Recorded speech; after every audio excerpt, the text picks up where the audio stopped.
We absolutely destroyed these freaking bugs, denying all 3 dispel gates with just 3 units. And everything here is very intentional. Turn order, enemy reaction, attack selection, heck, even the double AA Kadaj made inside force time.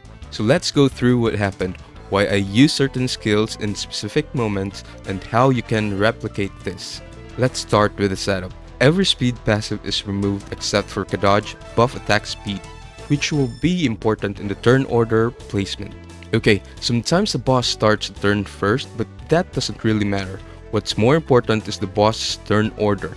B should always start first, and you will understand why when we reach to that point.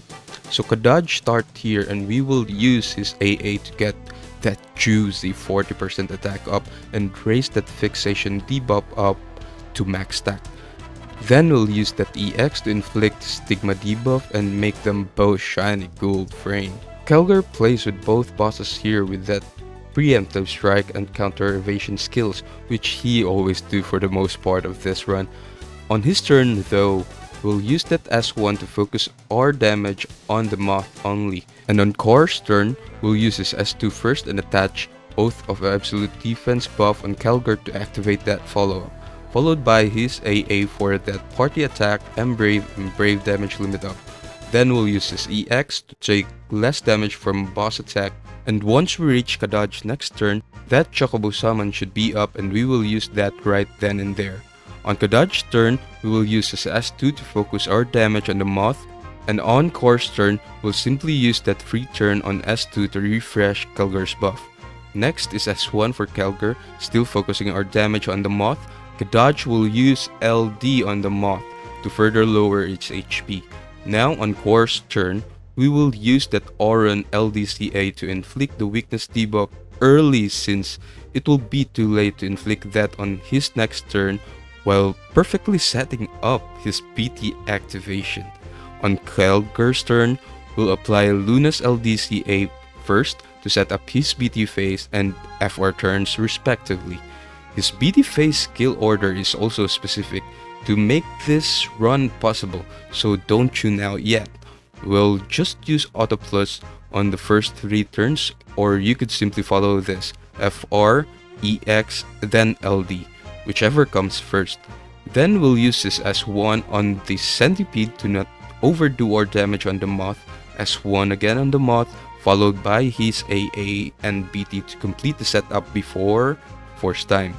The next boss turn is why the turn order I said earlier is important and why we are attacking the moth first. If we let the centipede act first and let its HP go down to 89%, all the effort we just did will be worthless. The run is over since the weakness debuff will be dispelled before we drop that blue aura. And if that isn't the case, we will still be struggling making the just enough damage before the moth hits 49% of HP. Remember, this 6 warrior quest isn't about who's making the most damage, but who's strategically orchestrating the damage done to maximize the advantage while not overdoing it. 1 down, 2 to go. Smash the like button if you enjoyed this video. Now, on Kadaj's turn, we'll first use his BT to activate his additional follow-up attack, followed by his FR Echo to inflict level 5 stack to both bosses. Take note that this Echo should be targeting the moth, since only boss with level 5 stacks of fixation debuff can trigger this follow-up. And on Kor's turn, we will use that Echo first, targeting the moth to lower its HP to 64%, followed by his S2 targeting the centipede to lower its HP to 69%. Nice. And his buff now can be applied to Kadaj for the absolute damage tanking ability and the additional follow-up if boss is targeting everyone. I don't know why that gold frame debuff was cleansed, but whatever. Bugs are features unfortunately. Once Kadaj's turn comes, we will use his AA twice on the moth to activate that amazing follow-up back again and remove that shield.